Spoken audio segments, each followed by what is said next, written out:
So some people may ask me why I love so big, why I have so much faith in God, or even why I'm like so compassionate towards people.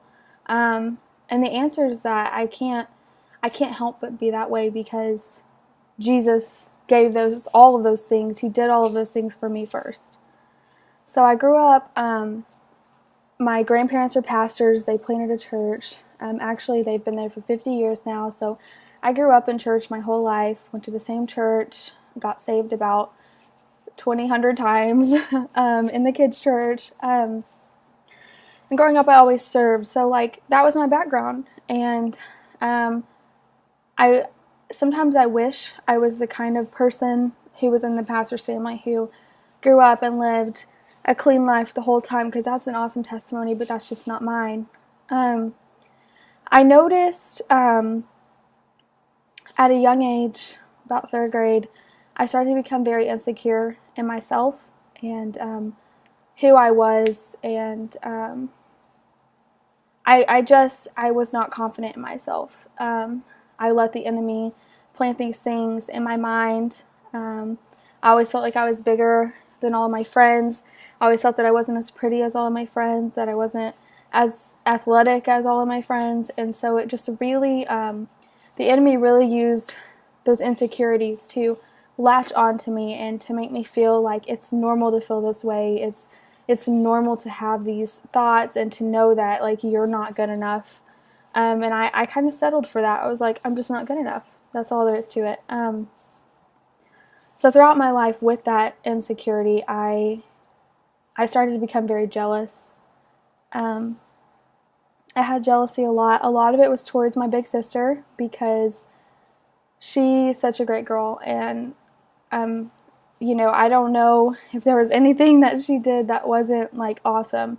She grew up, and growing up, I always just felt jealous of her, and not even just of her, but of other people. Like, why can't I be that good? Why can't I be that pretty? Why can't I be that talented? Why can't I sing like her? Why can't I play basketball like her? Why? So this insecurity like rooted jealousy deep, deep, deep, deep down inside of me. And there was never really a time where I don't even remember a time growing up from third grade. So I was about eight or 9 or so. From that time all the way up until high school, like I don't remember a time when I wasn't insecure or I wasn't jealous of other people or insecure in myself.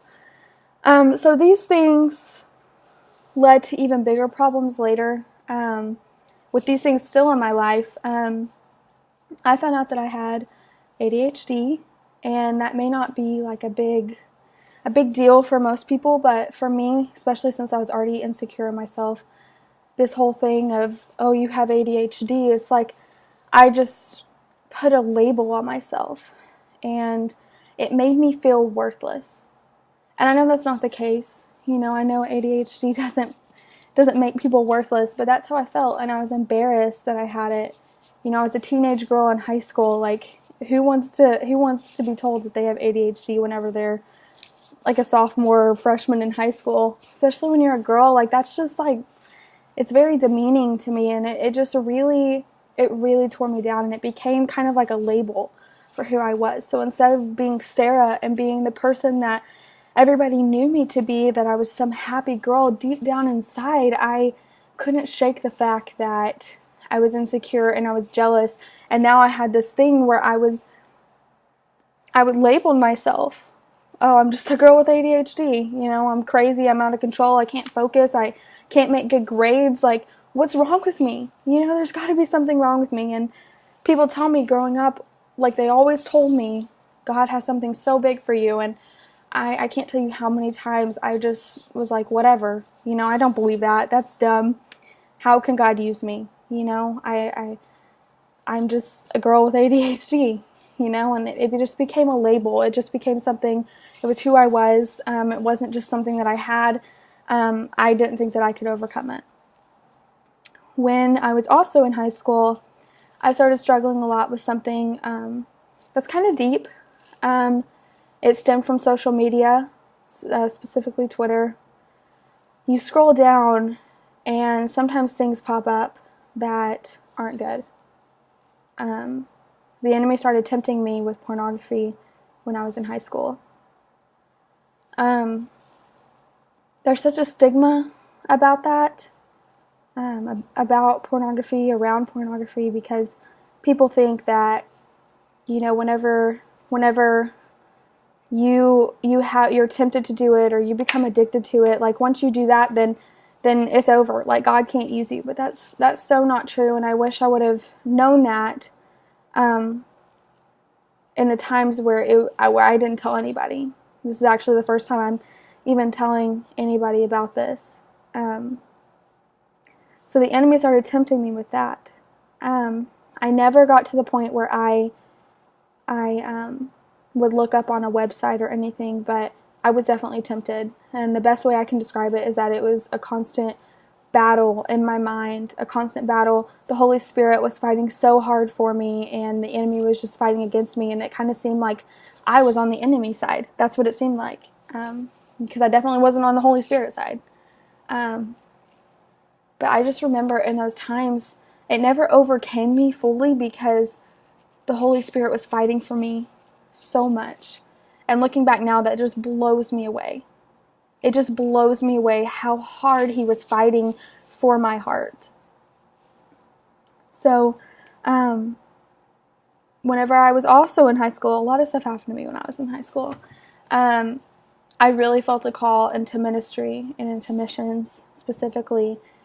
I had this call on my life, and I knew that I did, but I couldn't pursue it because I had all of these things inside of me. I had insecurity, I had jealousy, I had these fake label identities on myself, and I had this temptation to watch pornography. Like, how can God use somebody like that? How can I go share the love of Jesus in a mission field or in ministry if I have these things, if I have these things that I'm hiding, and these things that I can't even admit to myself that I have these problems?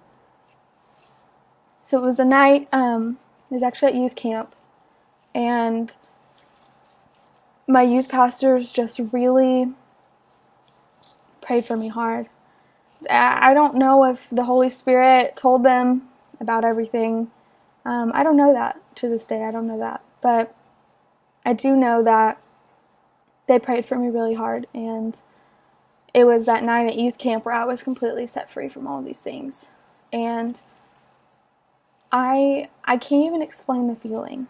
I really can't, because I just felt so free, and I felt like a huge part, not just a weight was lifted off, but a huge part that was like inside of me just fell off. It just fell off because it was what was blocking the call of my life, was the stuff that I was holding inside. And it had just accumulated and just built up so much that I just thought it was who I was. All of these things, I thought they made up who I was. And then whenever the Lord broke them off of my life, it just felt so freeing, and I felt so free. And from that day forward, I have never been the same. I'm so confident in myself and in my abilities that God has given me. I don't have jealousy anymore. I'm like, hey, you sing great. Hey, you're so beautiful. Like, that's amazing. And it's not one of those things where I'm like, oh, I wish I could be like that, because I'm confident in who I am. I've realized as time has gone on that ADHD isn't an identity that I have for myself. It's just still something a little extra that I just have to work a little harder in school and in classes, and that's okay. And I'm okay with that. And as far as the temptation to watch pornography goes, it disgusts me. Like, I have absolutely -5 desire to even take part in that anymore. So basically, the bottom line is that God loved me so much. He loved me so much that he constantly pursued me in these times whenever I wasn't pursuing him. And I've seen his faithfulness because he was so faithful to me, to fight for me and to love me. When I felt disgusting, when I felt unworthy, he told me I was worthy. So I am the way that I am because God showed all of these things to me first. He didn't have to. He doesn't need me. He doesn't need me to fulfill his calling. He could have made somebody else, but he chose me. And he called me and he appointed me. And for that, I am eternally grateful. And I'm so excited. I love pursuing ministry. I love pursuing missions. It's such an amazing thing, and I'm just so blessed that God took somebody like me in the past and made me the person that I'm becoming today.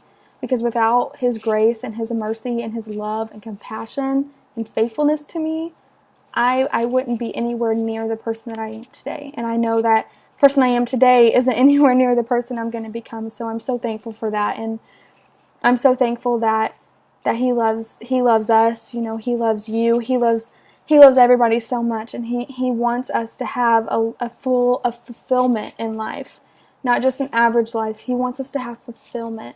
And so it's just so comforting for me to know that, and I just pray that everybody gets to experience his grace and his love and his mercy the same that I did.